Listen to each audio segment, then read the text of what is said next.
Pemirsa, militer Israel mengklaim telah menewaskan komandan senior Hamas, Mehran Mustafa Bajur, dalam serangan udara di dekat Tripoli, Lebanon. Namun Hamas belum memberikan tanggapan resmi terkait klaim Israel tersebut. Informasi lainnya pemirsa, mantan sandera Hamas Edan Alexander mengaku mendapat perlakuan baik selama masa penahanan. Pengakuan tak terduga itu ia sampaikan saat bertemu dengan Presiden Amerika Serikat Donald Trump di Gedung Putih pada Kamis 3 Juli.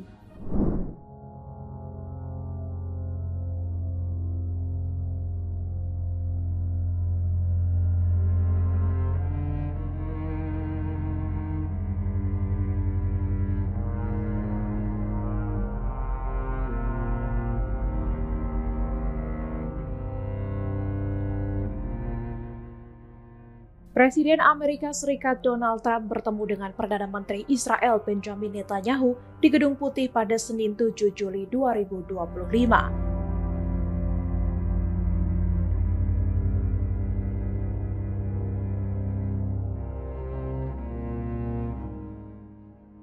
Dalam pertemuan itu, keduanya membahas sejumlah isu utama, termasuk konflik Israel-Palestina dan kerjasama pertahanan.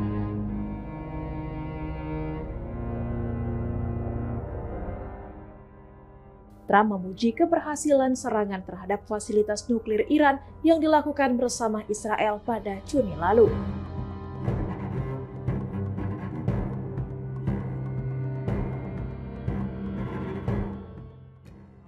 Ia menyebut hasil operasi itu luar biasa dan menunjukkan kekuatan kolaborasi kedua negara.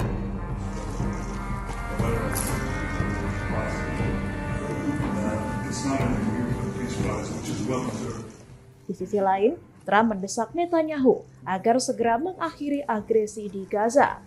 Ia mengatakan Hamas telah mengirim sinyal untuk melakukan gencatan senjata dan ingin memulai pembicaraan damai.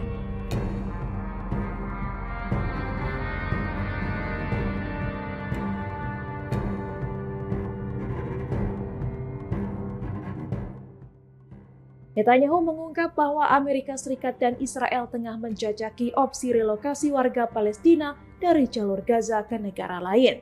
Ia menyebut ada negara yang hampir menyetujui skema pemindahan ini.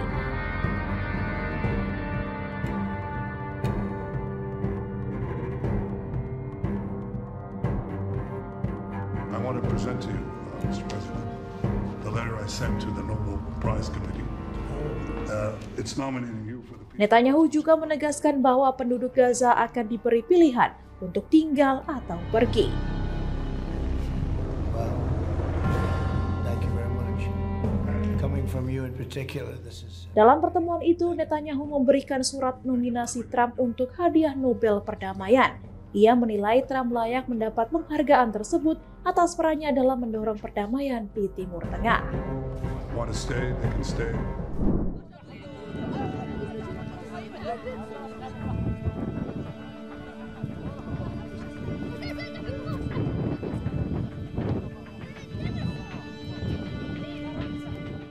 Ketegangan kembali memuncak di wilayah tepi barat setelah bentrokan terjadi antara warga Palestina dan pemukim Israel Selasa 8 Juli di sekitar desa Sair.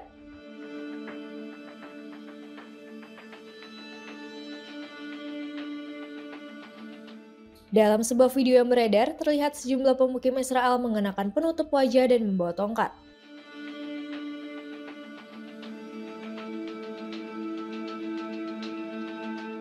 Sementara warga Palestina merespons dengan melempar batu ke arah mereka.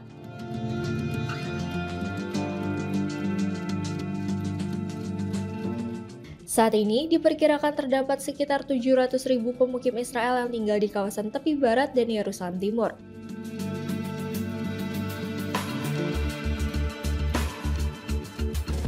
Wilayah yang direbut dari Yordania oleh Israel dalam Perang 6 Hari tahun 1967.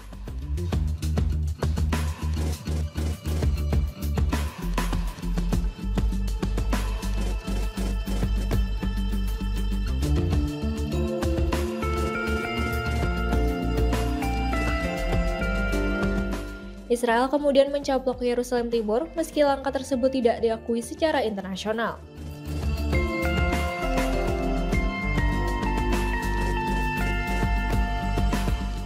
Sementara itu, wilayah tepi barat belum diklaim secara resmi sebagai bagian dari kedaulatan Israel.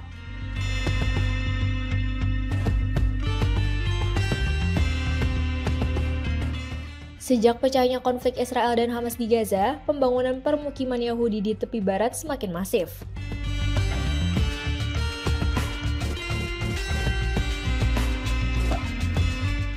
Di saat yang sama, operasi militer Israel terhadap kelompok militan Palestina juga diperluas.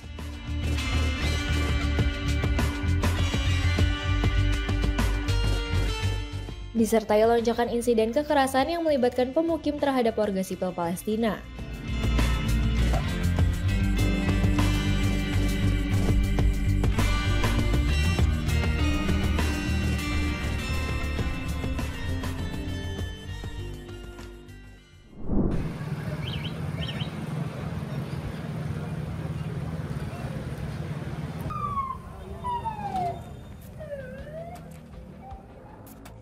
Militer Israel merilis sebuah video pada Selasa, 8 Juli 2025 yang diklaim menunjukkan serangan terhadap seorang tokoh penting kelompok militan Palestina, Hamas, di dekat kota Tripoli, Lebanon Utara. Ini merupakan serangan penargetan pertama di wilayah tersebut dalam beberapa bulan terakhir.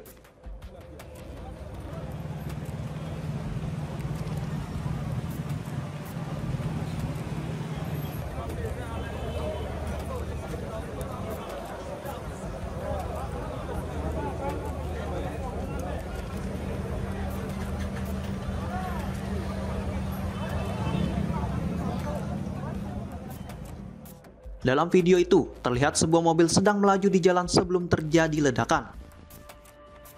Namun berdasarkan laporan Reuters, lokasi maupun tanggal pasti pengambilan gambar dalam video tersebut belum dapat diverifikasi secara independen.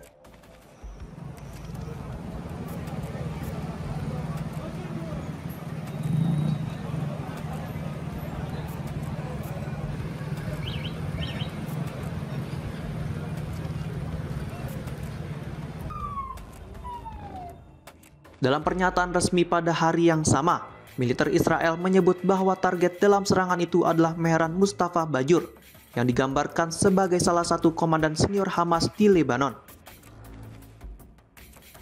Hingga kini belum ada tanggapan resmi dari pihak Hamas.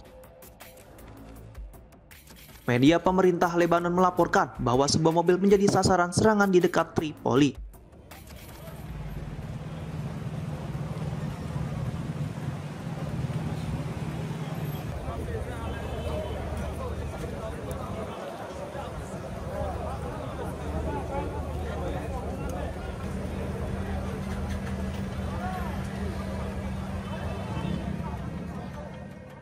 Kementerian Kesehatan Lebanon menyebutkan bahwa 3 orang tewas dan 13 lainnya terluka dalam insiden tersebut, meski belum mengungkapkan identitas para korban. Hamas dan sejumlah kelompok militan Palestina lainnya memang diketahui memiliki kehadiran di berbagai wilayah di Lebanon, terutama di kamp-kamp pengungsi yang telah menampung warga Palestina selama puluhan tahun.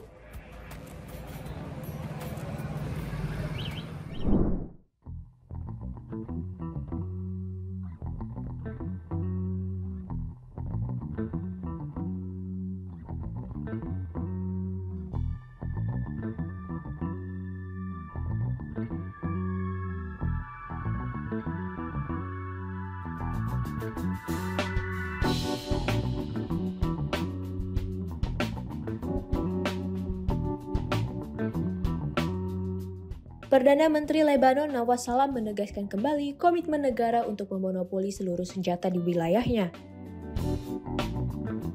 Pernyataan ini disampaikan usai pertemuan dengan utusan khusus Amerika Serikat, Thomas Barak, yang sebelumnya juga bertemu Presiden Joseph Aoun dan Ketua Parlemen Nabih Berri.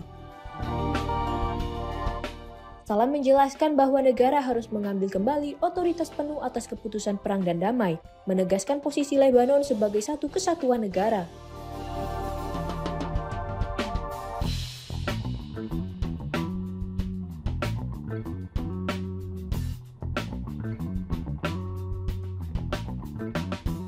Ia juga menyebut bahwa pemimpin Hezbollah, Sheikh Naim Qasim, tetap berpegang pada kesepakatan Taif dan prosedur penghentian serangan yang telah disepakati pemerintah pada November lalu. Menurut Salam, Qasim belum menyimpang dari prinsip tersebut meski kelompoknya menolak menyerahkan senjata hingga Israel menarik diri dari 5 titik strategis di selatan Lebanon dan menghentikan serangannya. Dalam konferensi pers setelah pertemuan, Salam menyatakan bahwa pemerintahnya mengukuhkan komitmen Aoun untuk melucuti senjata kelompok non-negara. Sebagai utusan Amerika Serikat, Barak melakukan pertemuan dengan Salam di tengah kekhawatiran eskalasi konflik antara Israel dan Hezbollah. Kekhawatiran itu bertambah atas penolakan Hezbollah untuk segera melucuti senjata meski gencatan senjata sudah diberlakukan sejak November lalu.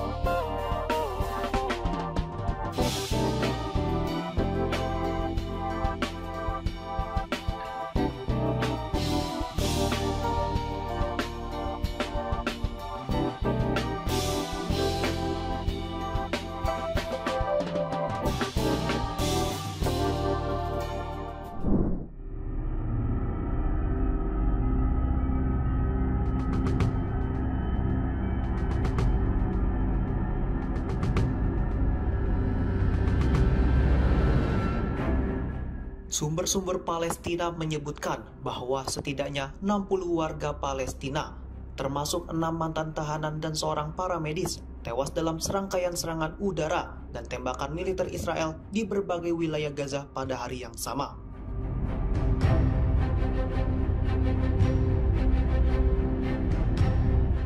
Juru bicara pertahanan sipil Gaza, Mahmoud Basal, mengungkapkan bahwa 6 orang tewas akibat serangan artileri Israel yang menghantam 2 tenda pengungsian di Khan Younis dan Al-Zawaidan.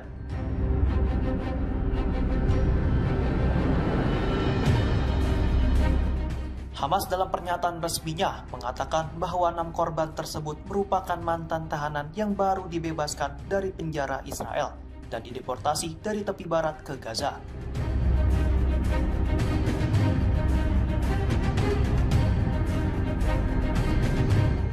Di sebelah barat kota Gaza, serangan udara Israel di lingkungan Al-Rimal menewaskan 6 orang, termasuk 2 anak-anak dan 2 wanita.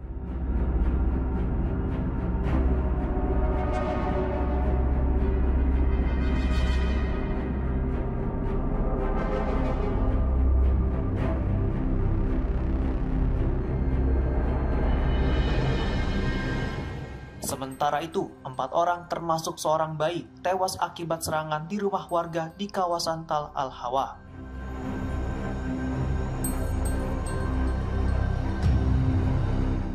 Lima orang tewas dalam serangan udara yang menghantam sebuah rumah di kawasan Al-Tufa, timur kota Gaza.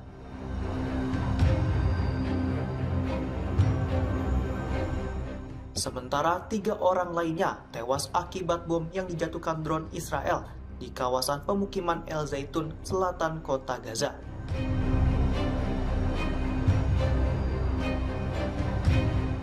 Dua orang lainnya, termasuk seorang anak, juga tewas dalam pengeboman di wilayah Al-Tufa dan Sheikh Radwan.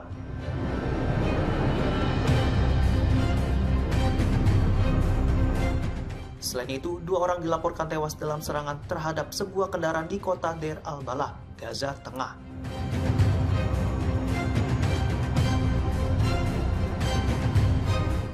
Sehingga jumlah korban tewas di Gaza akibat agresi militer Israel sejak 7 Oktober 2023 telah mencapai 57.575 jiwa.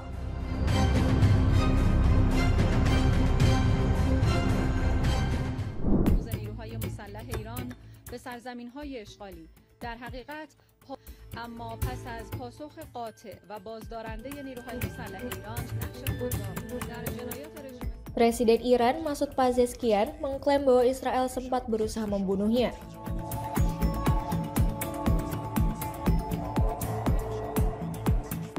Dalam konflik bersenjata selama 12 hari bulan lalu, namun upaya tersebut gagal.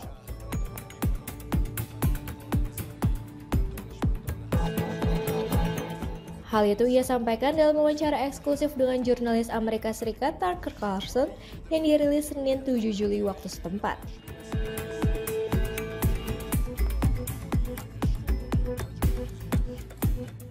Pernyataan tersebut muncul kurang dari sebulan setelah Israel menggempur Iran melalui serangkaian serangan udara yang menewaskan sejumlah tokoh militer dan ilmuwan nuklir.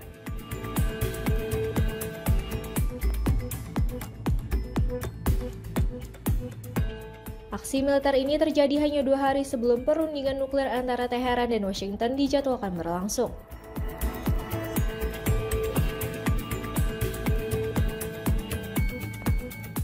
Ia menegaskan bahwa upaya itu bukan berasal dari Amerika Serikat, melainkan sepenuhnya dilakukan oleh Israel.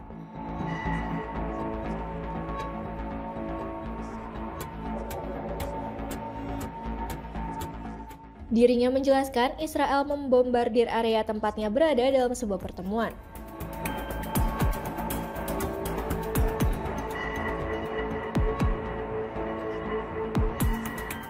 Konflik bersenjata antara kedua negara tersebut menewaskan lebih dari 900 orang di Iran.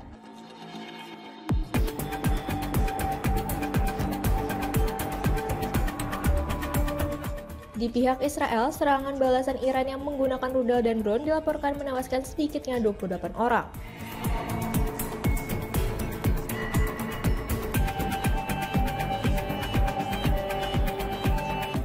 Konflik Israel-Iran juga memicu keterlibatan militer Amerika Serikat.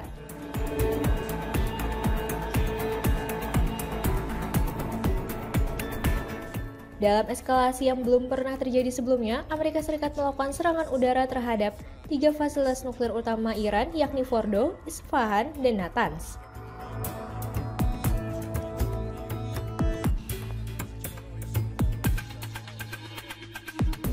Pertempuran itu berakhir dengan gencatan senjata pada 24 Juni lalu.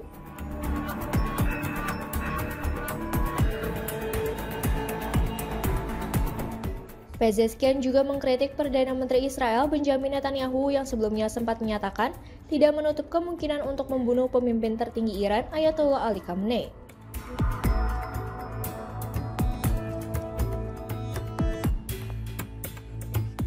Pezeshkian menuduh Netanyahu mendorong perang tanpa akhir demi kepentingan pribadi dan memperingatkan Amerika Serikat agar tidak terseret ke dalam konflik tersebut.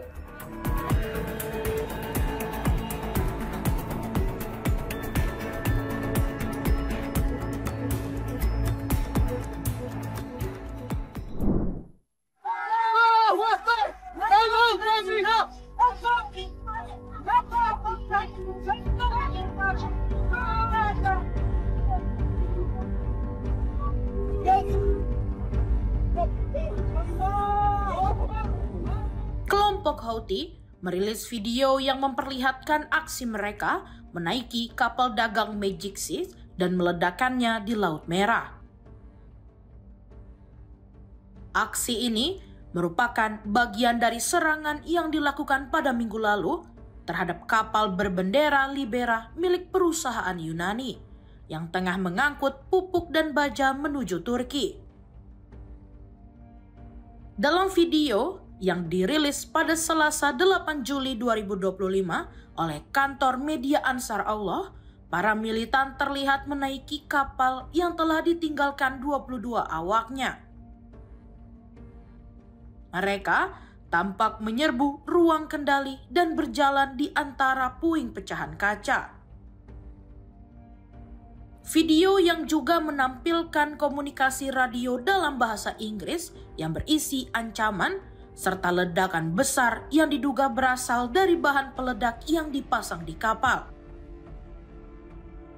Kelompok ini juga terdengar menyerukan slogan khas mereka yang mengutuk Amerika Serikat, Israel, dan Yahudi. Insiden ini mengingatkan publik pada serangan Houthi terhadap kapal tanker Sounion pada Agustus 2024 lalu. Atas serangan terhadap kapal dagang Magic Seas ini, kelompok militan tersebut mendapat kecaman internasional.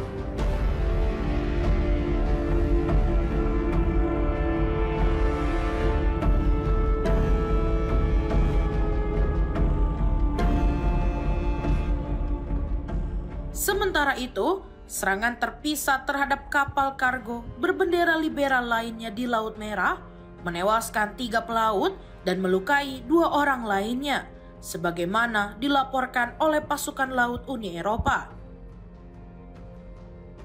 Rentetan serangan ini menunjukkan meningkatnya risiko keamanan di jalur pelayaran strategis dunia yang sebelumnya mulai ramai kembali sejak akhir 2024.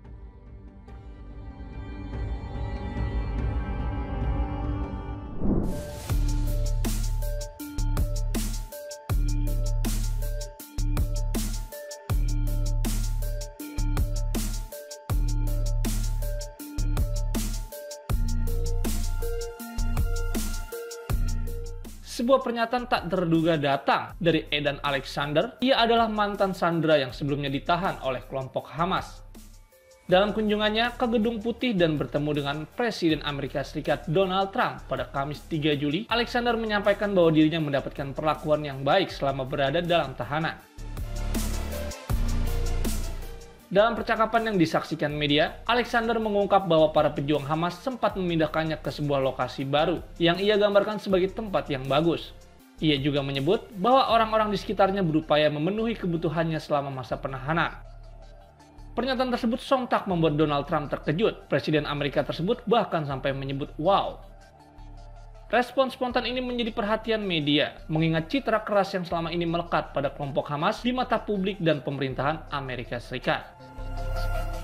Meski pengakuan Alexander menuai berbagai interpretasi, pertemuan tersebut menjadi momen penting dalam diskusi yang lebih luas tentang konflik di Timur Tengah. Perlakuan terhadap sandera serta dinamika diplomatik antara Amerika Serikat dan kelompok-kelompok yang terlibat dalam konflik bersenjata.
Hamas mengklaim pejuang Brigade Qassam menyerang bulldozer militer D9 milik Israel.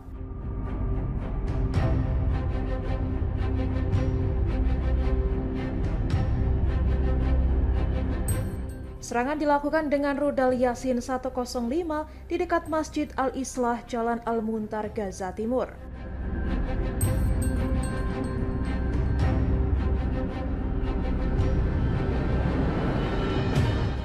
Dalam pernyataan di Telegram, Hamas tidak menyebut waktu atau hasil pasti dari serangan itu.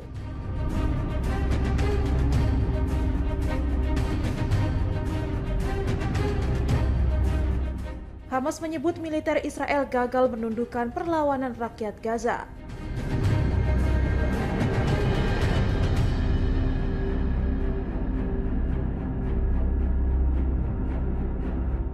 Mereka menilai slogan kekalahan telak dan pemberantasan total Hamas telah runtuh di hadapan perlawanan.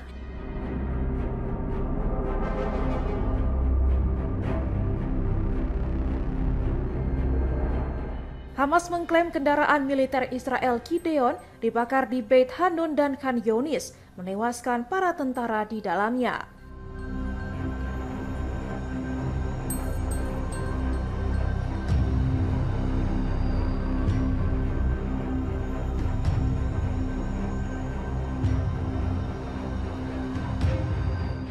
Mereka menyebut upaya Israel menggusur warga Palestina dijawab dengan keteguhan rakyat Gaza.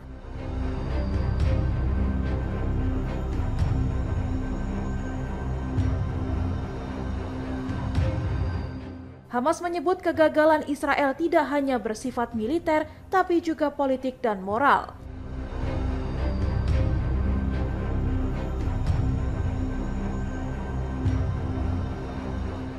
Kelompok itu menyebut konflik ini sebagai pertempuran kesadaran, bukan sekadar senjata dan rudal.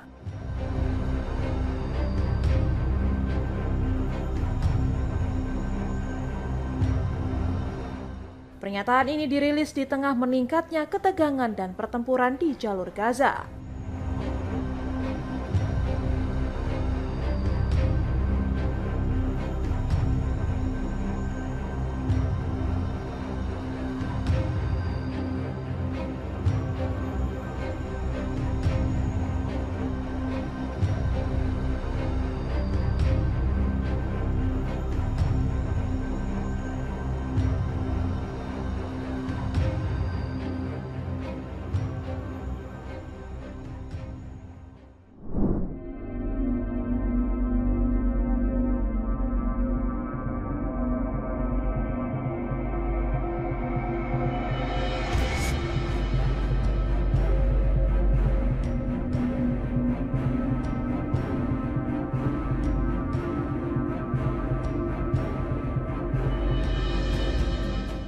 Presiden Iran Masoud Pezeshkian menuduh Perdana Menteri Israel Benjamin Netanyahu selama puluhan tahun menipu presiden-presiden Amerika Serikat soal program nuklir Iran.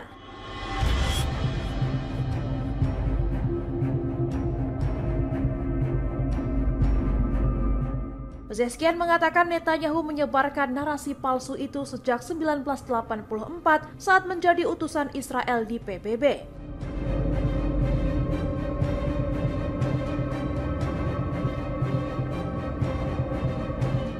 Ia menyebut Netanyahu menanamkan persepsi keliru bahwa Iran ingin membuat bom nuklir, padahal Iran tak pernah mengembangkan senjata tersebut.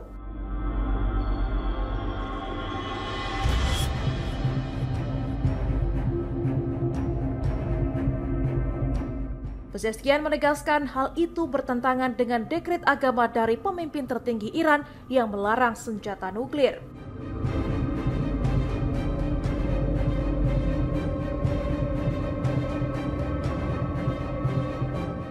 Ia juga menyebut Badan Energi Atom Internasional IAEA telah membuktikan Iran tidak membuat senjata nuklir.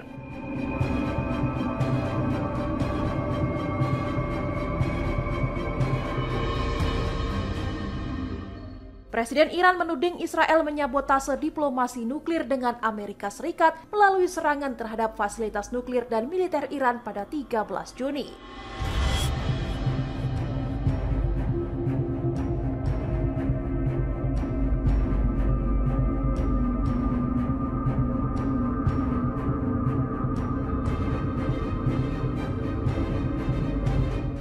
Pezeshkian menyebut Israel menghancurkan meja perundingan dan membunuh diplomasi.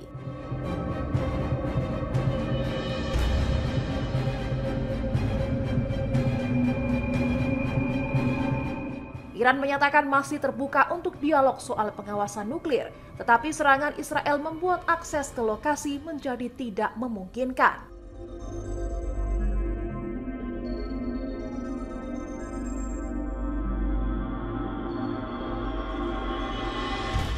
Pezeshkian menyebut sebelum serangan terjadi, Amerika Serikat sempat menjamin bahwa Israel tak akan menyerang tanpa persetujuan Washington.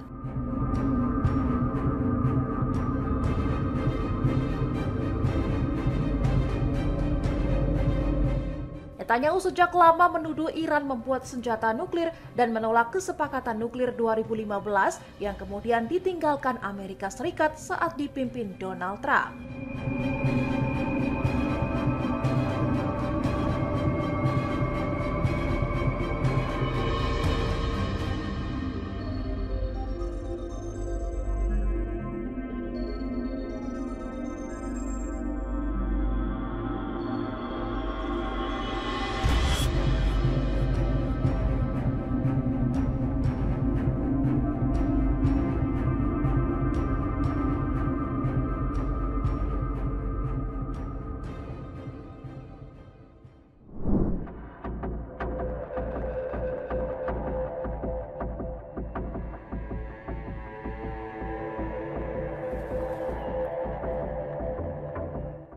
Sayap militer Hamas, Brigade Izzuddin Al-Qassam, mengklaim bertanggung jawab atas serangan terhadap pasukan infanteri Israel di Beit Hanoun, Gaza Utara pada Senin 7 Juli 2025 malam waktu setempat.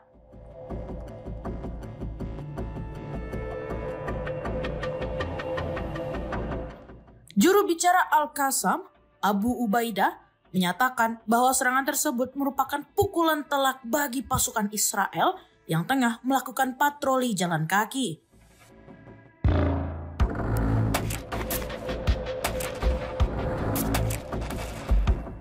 Ia menegaskan bahwa operasi itu menunjukkan kerentaan militer Israel dan menegaskan komitmen Hamas untuk terus melawan dengan menangkap atau membunuh lebih banyak tentara di masa mendatang.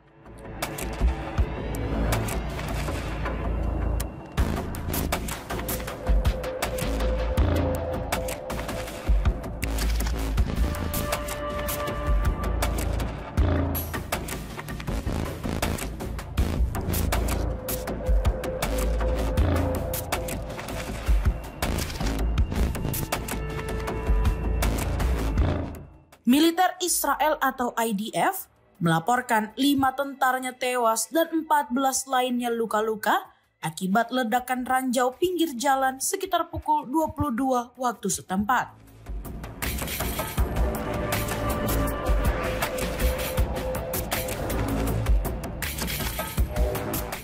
Insiden terjadi saat mereka tengah melakukan operasi darat di wilayah tersebut.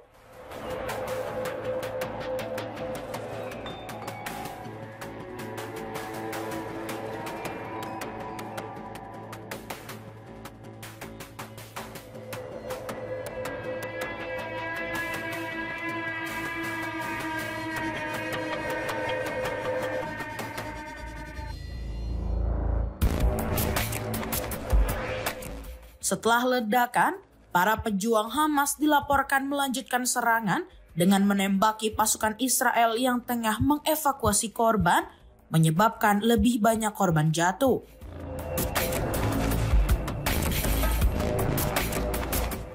IDF menyebut proses evakuasi menjadi semakin sulit hingga akhirnya dikerahkan pasukan tambahan ke lokasi.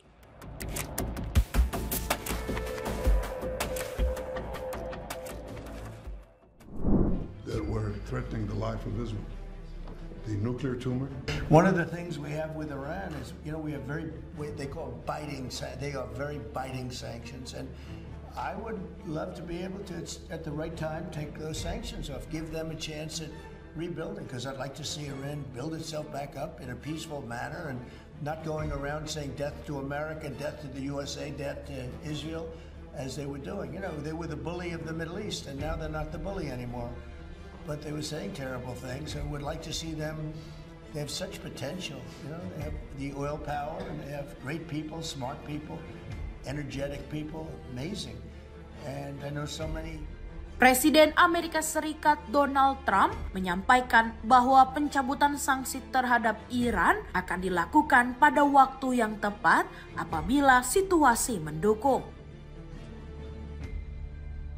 Pernyataan itu disampaikan saat konferensi pers bersama Perdana Menteri Israel Benjamin Netanyahu di Gedung Putih Selasa 8 Juli 2025. Trump menilai Iran telah menunjukkan perubahan dibanding 2 pekan sebelumnya ketika konflik dengan Israel memuncak. Ia menyebut ingin memberi kesempatan bagi Iran untuk membangun kembali negaranya secara damai tanpa menyuarakan slogan permusuhan terhadap Amerika Serikat maupun Israel. Trump juga mengungkapkan bahwa Amerika Serikat tengah mempersiapkan pertemuan dengan Iran, menyusul permintaan dari pihak Teheran untuk memulai kembali perundingan nuklir. Upaya dialog tersebut dilakukan setelah serangan Amerika Serikat terhadap 3 fasilitas nuklir Iran pada 22 Juni lalu. Ia menyebut respon atas ajakan Iran sebagai langkah positif, namun menegaskan bahwa kelanjutan pertemuan masih menunggu perkembangan selanjutnya. Sementara itu, utusan khusus Amerika Serikat untuk Timur Tengah, Steve Witkoff, menyatakan bahwa pertemuan tersebut kemungkinan akan berlangsung paling cepat pada pekan depan.